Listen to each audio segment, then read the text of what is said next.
Hi everybody, Debbie here with Garden Style. So today is cleanup day. Finally got a day without any rain. It is still pretty soggy and wet out here, so it's going to be a challenge. I might come out a little wet, but I am anxious to get this cleaned up. And as I spin around here, you're going to see the mess that I'm about to tackle. But the first thing I want to show you is a rose bush, a shrub rose over here that I'm getting ready to trim, as well as some hydrangeas, and kind of show you what it is I look for when I go to trim them. And then we're going to rake up this mess, get everybody cleaned up, trimmed back, and it'll look like a brand new garden bed by the time I'm done. And hopefully there'll be time in this video where I'm digging up a hosta and getting ready to divide it and show you how I go about doing that. So let me spin you around here. And this is what I'm dealing with. And those of you who watched my last video, you can see. So I wanted to show you a few things on the shrub rose. Shrub rose is treated a little differently than an actual tea rose, just because there are just more branches on it. But I'll show you some things that I'm looking for. And right in front of me, right here, you can see where I have branches crossing over each other. And in fact, I've got 3 of them that are crossing over each other here. So I'm going to go through and start trimming some of those back. And I'll show you what I do. Grab my pruners here real quick. When you have a situation like this, I'm going to go back and I'm literally going to cut this all the way back to the stem. Same with this one, just to eliminate all this cross branching. And what that's going to do is also help to clean up the center of the shrub. And this one, you can see, look, you see how anxious rose bushes are? It's just crazy. They all want to start their leaves, and that's exactly what this one is doing here. So those are types of things I'm looking for. I'm looking for any dead ends like this. We had a deep freeze, so I just snipped some of that stuff off. Branches like this. Hopefully you can see that without being too blurry. There is actually a bud. Let me get over here on the side. There is a bud sticking out to the outside of the branch right here. See that? And that's where I want to go. So I go just a little bit above it and snap that off. Preferably at an angle. You don't have to, but here in the Northwest where we get so much rain, it's probably a good idea. And these are the things I'm looking for. Here's another one. So I'm going to go down a ways to an outside bud on this one. If I can find one here. Here we go. And that way it's going to force its new branch towards the outside of the shrub rather than the inside. Here's another typical example from a deep freeze where it killed the stem off all the way down. So I'm going to go see where this outside bud is. I'm going to go there and snip that off. So things like that are what I'm looking for in a shrub rose, and this guy's just going to get a nice little cleanup and a trim. And then over here I have 2 hydrangeas. I have one here and one next door. The one here is a really deep blue lavender hydrangea. It's gorgeous, and both of these hydrangeas produce their flowers on new growth, so I'm not too worried about what I trim. I just don't want to go too far back. But this one is quite a bit taller. You see that, where it's starting to go past the window? So what I want to do is kind of size it and get it down to the same size as this one.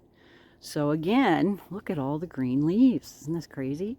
So I kind of use this hydrangea right here as my marker. And then I'm going to come over here and trim this guy so that he's about the same size. And I'm just going to go through just like that. And I'm not too worried. I just don't want to cut the leaves off. Just like that. And then I'm going to start trimming them so they're about the same size. And I'm going to go through this whole corner right here doing that very thing. Things like this, where you still got dead flowers sitting on here from the year before. I'm going to take that back, and actually he's going to get a pretty good haircut. I'm going to take it all the way back to a bud right here and just snip that off. So that's how I'm doing my hydrangeas that bloom on new wood.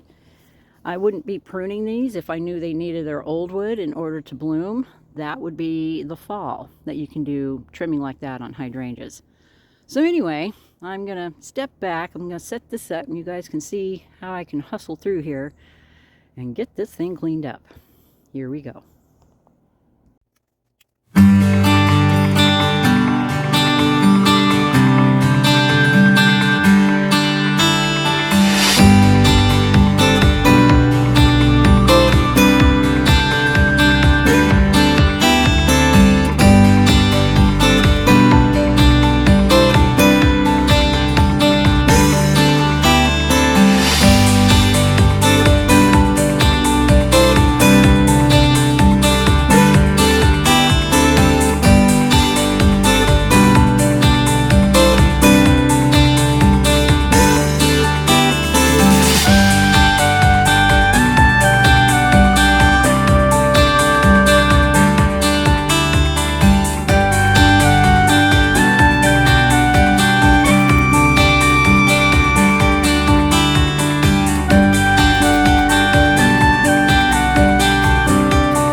Alright, you guys, so I've gotten about half the bed cleaned up already, and that took me maybe 15 minutes to get all that done.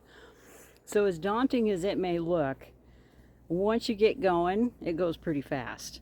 So let me flip you around here.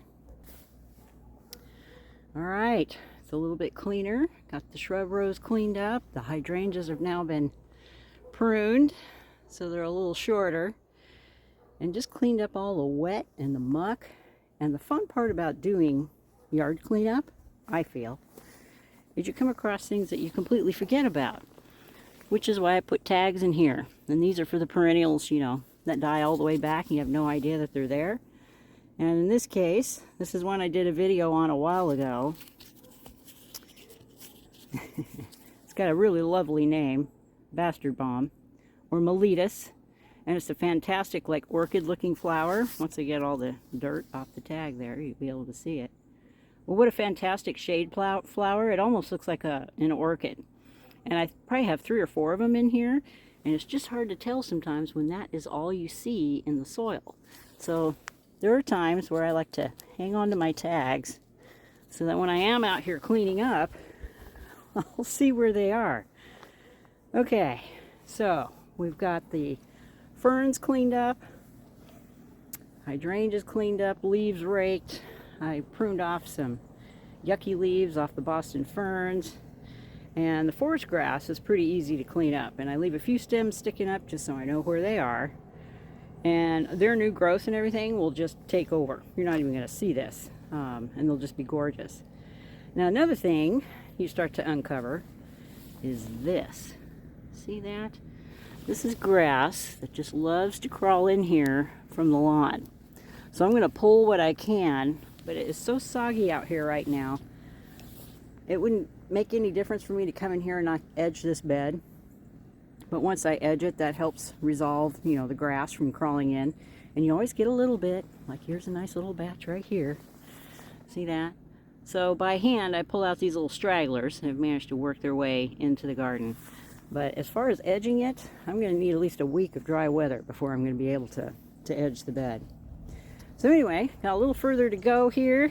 I'm going to finish raking the rest of this bed. Not a whole lot of trimming I got to do. The ferns actually are in pretty good shape this year. So I won't bore you with that part of it. But we are going to tackle this guy right here. And this is a big hosta. I mean, he is huge. One of his leaves is about 2 feet across. And I really need to divide him this year because he just hides everything, including the ferns, when he gets, you know, to full size. You can hardly see either one of these ferns. So I'm going to dig him up. I'm going to cut him in half. And I'll move one half to the other side of the yard. And I'll just replant this guy right where he is. And I'll show you that next.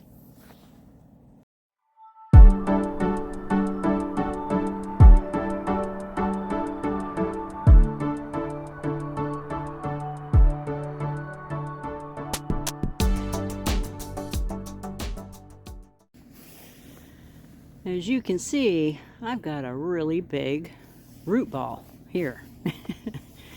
Look at that. You can see where the ground like turns into a clay mix down there at the bottom. But this is why you do this kind of thing late winter, early spring, while the soil is really wet. Makes it way easier to dig out. So now I'm going to divide this thing. I'll show you what I'm going to do. Okay. So you can see where I've laid it back into the hole. I have put some fresh soil. I still have a little bit more I got to put over there on the other side of it, but you can see where I cut it in half. And I am going to bury the edges here, move the mulch back, and then take this little dude and put him in a new spot. Here we go.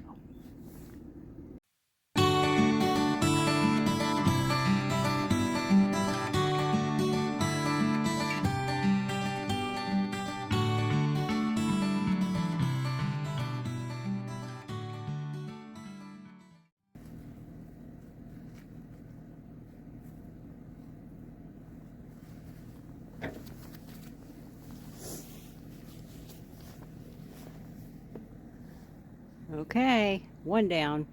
You can hardly tell that it got disturbed. And you're gonna see where there's new growth here already. So we'll do a follow-up video here in a few weeks, and I'll show you the progress. And I just thought I would show you this real quick. This is actually a white forsythia, and it blooms way before my yellow one does, but that sure gives you hope for spring, doesn't it? Makes all this cleanup worth it. Alright, you guys, so I'm out here at the front of the house and just trimmed this really ugly hedge that I had sitting underneath the windows here. So I just did a before, and here's the after. There you go. Nice and neat. I didn't get all of the frosted leaves off of it, but I've certainly trimmed it down enough to where it's going to encourage a bunch of new growth. So these are the types of things we want to do right now at this time of the year. And look at this down here. We have already got some little hyacinths coming up. So looking forward to that. All right, you guys.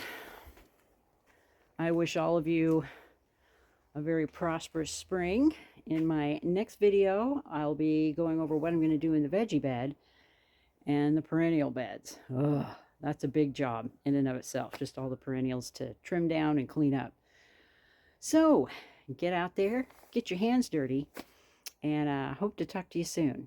Don't forget that any questions or comments, you can leave those in the description box down below, or you can send an email to gardenstylenwest@gmail.com and leave me a note. Ask me some questions. Be happy to answer them as soon as I can. We are starting to slowly get into our busiest time of the year at the nursery, so hopefully I can keep these videos coming like I have been.